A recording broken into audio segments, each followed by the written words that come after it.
Queridos irmãos e irmãs, vamos meditar na liturgia do terceiro domingo da Quaresma.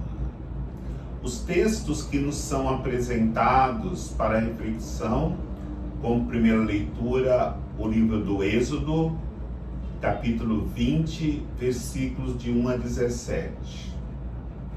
O salmo responsorial é o salmo 18.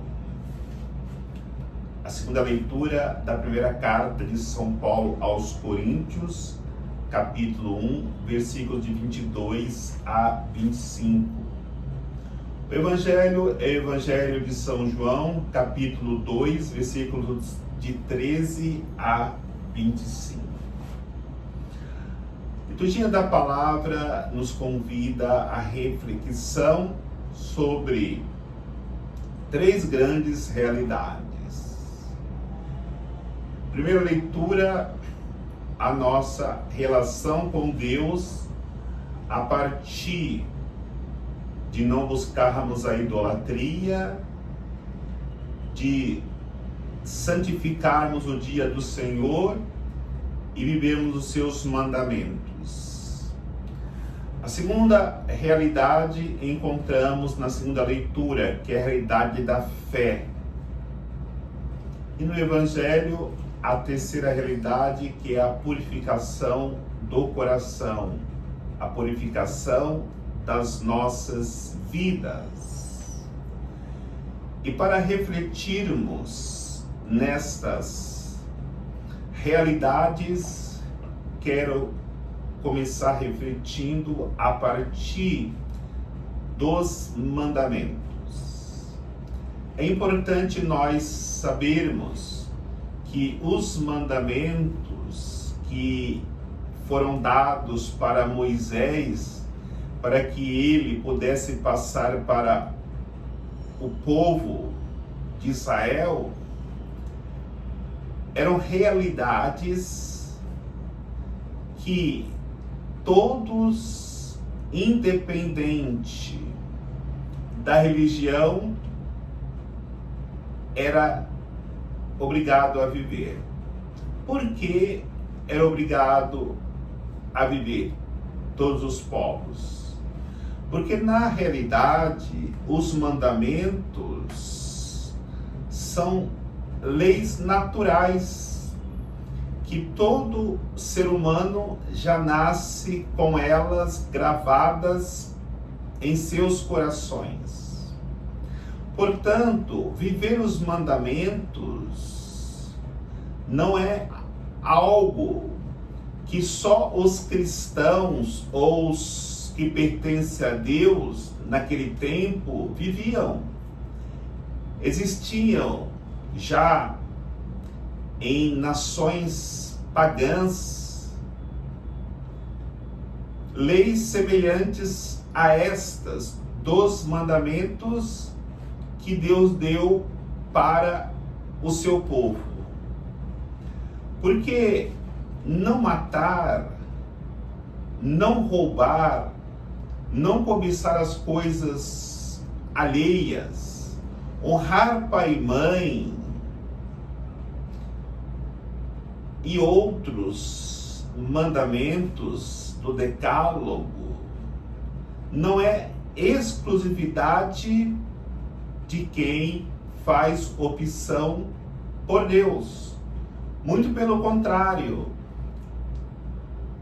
se são leis naturais, elas devem ser vividas e obedecidas por todos os seres humanos, independente da sua fé, porque ao vivermos os mandamentos, nós iremos contribuir para uma boa convivência humana e também um bom relacionamento com Deus.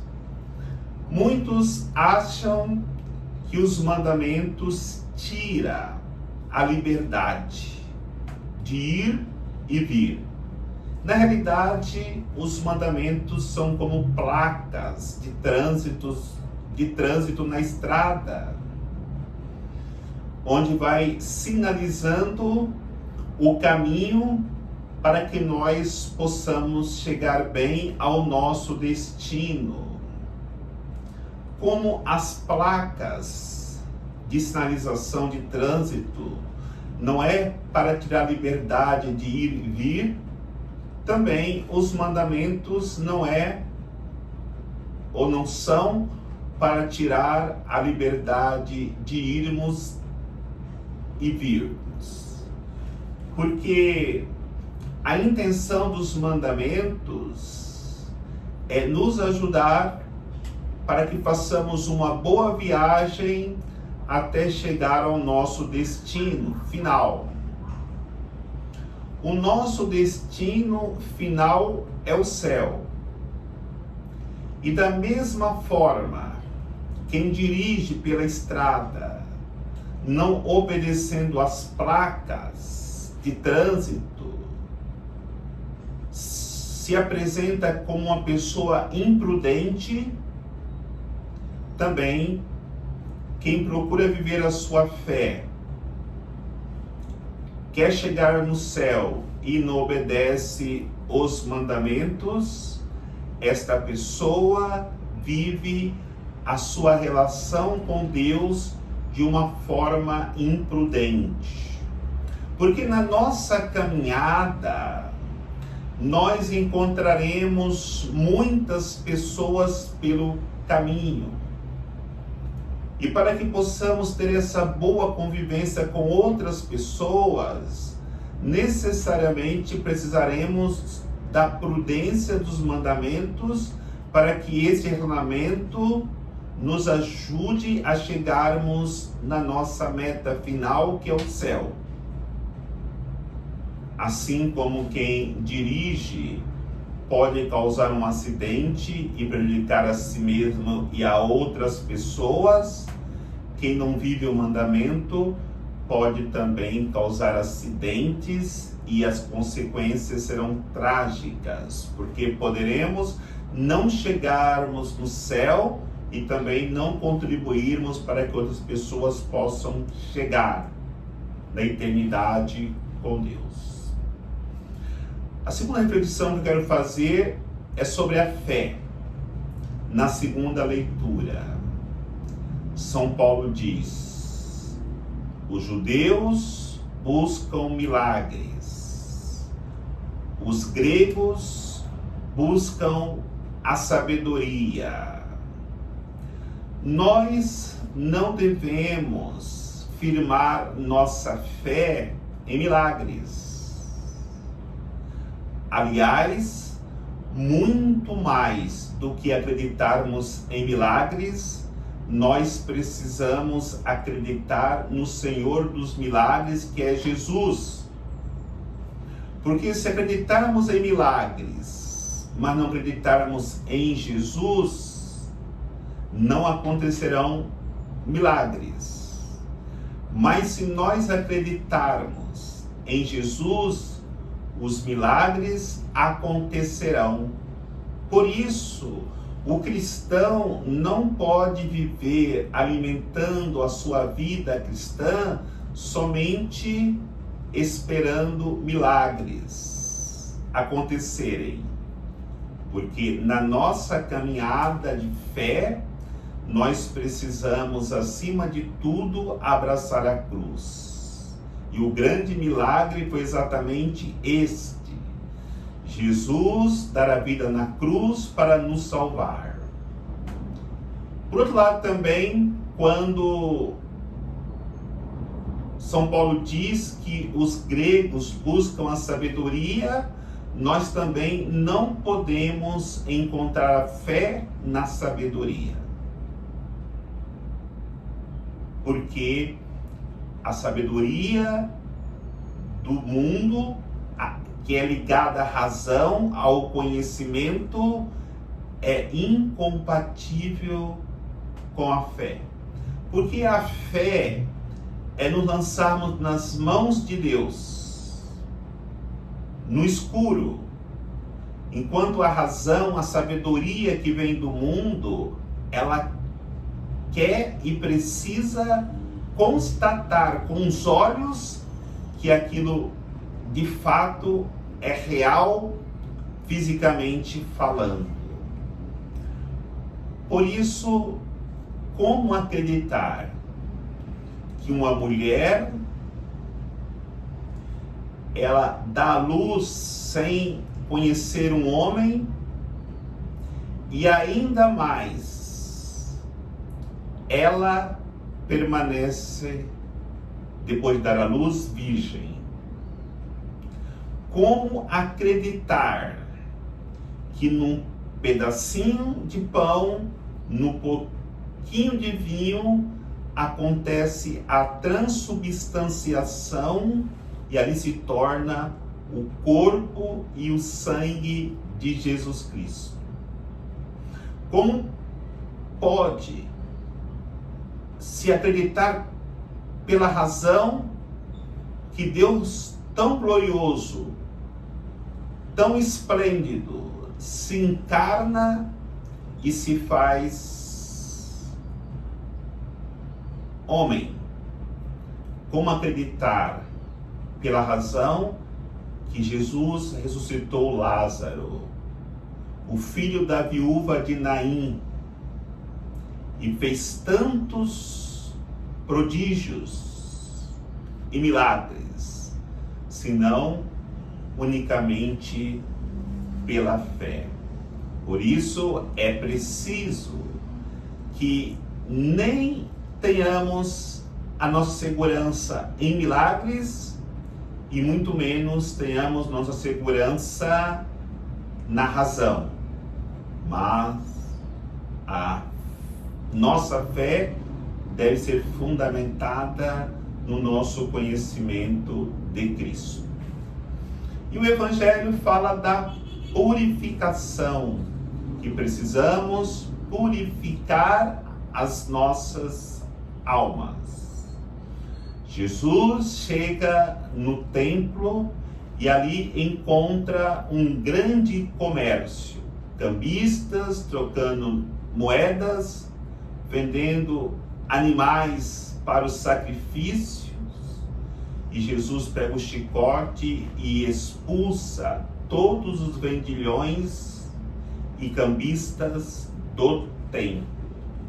É muito importante nós olharmos para as nossas próprias vidas e refletirmos se o templo do nosso corpo também não se tornou um lugar de comércio, de vendilhões. E aí é algo mais profundo para ser refletido. Será que nós não terceirizamos esse templo que é o nosso corpo para um banco? No sentido de só pensarmos em ganharmos dinheiro, só pensarmos no financeiro, só pensarmos em trabalharmos dia e noite, sem ter tempo para Deus e nem para a família? Será que esse templo que é o nosso corpo não foi terceirizado para algum grupo financeiro? Ou ainda, será que esse templo que é o nosso corpo não foi terceirizado para o comércio? Quantas vezes na nossa vida nós terceirizamos o nosso templo, que é o nosso corpo, para um comércio? Comerciamos com Deus, comerciamos com o irmão, nunca praticamos caridade. Tudo é comércio. E aí, muitas vezes percebemos que ao se tornar um comércio, esse templo que é o nosso corpo, nós esquecemos da gratuidade na qual Jesus deu a sua vida por nós sem cobrar nada. E muitas vezes nós comerciamos. Só fazemos isso se a pessoa me der aquilo. Só vou na missa se Deus me der aquilo que eu quero. Só rezo o terço, o rosário, na hora que eu estou precisando de alguma coisa. Ou pior, podemos ter terceirizado esse templo para um ponto de drogas. Porque, de fato, essa é a realidade. Se a droga faz mal para o corpo físico, espiritualmente, a droga da vingança, a droga dos ciúmes, a droga do orgulho, da inveja, da maldade, da falta de perdão, destrói este templo. Ou ainda, que é outra realidade muito séria, podemos também ter terceirizado este templo para um bordel. Neste mundo pansexualista, pornografia, relações íntimas antes do casamento, busca de prazer desenfreado, nós muitas vezes corremos o risco de terceirizar este templo de Deus para ações impuras que destrói o templo. Se qualquer desta realidade ou dessas realidades tem acontecido conosco, deixemos Jesus pegar o chicote e expulsar tudo aquilo que foi terceirizado no nosso corpo, que é o templo de Deus. Deixemos Cristo purificá-lo e dar para nós uma nova condição de vida. Por isso, voltemos, se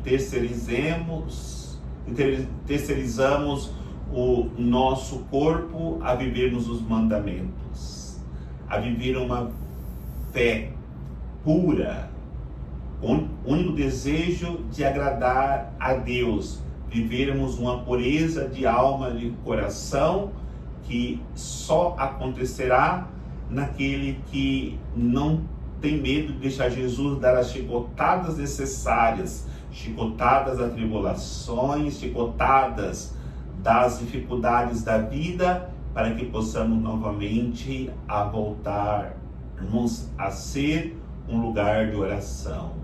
A casa do meu Pai é um lugar de oração. Esse templo que é meu corpo é um lugar de oração. Que o Senhor nos abençoe.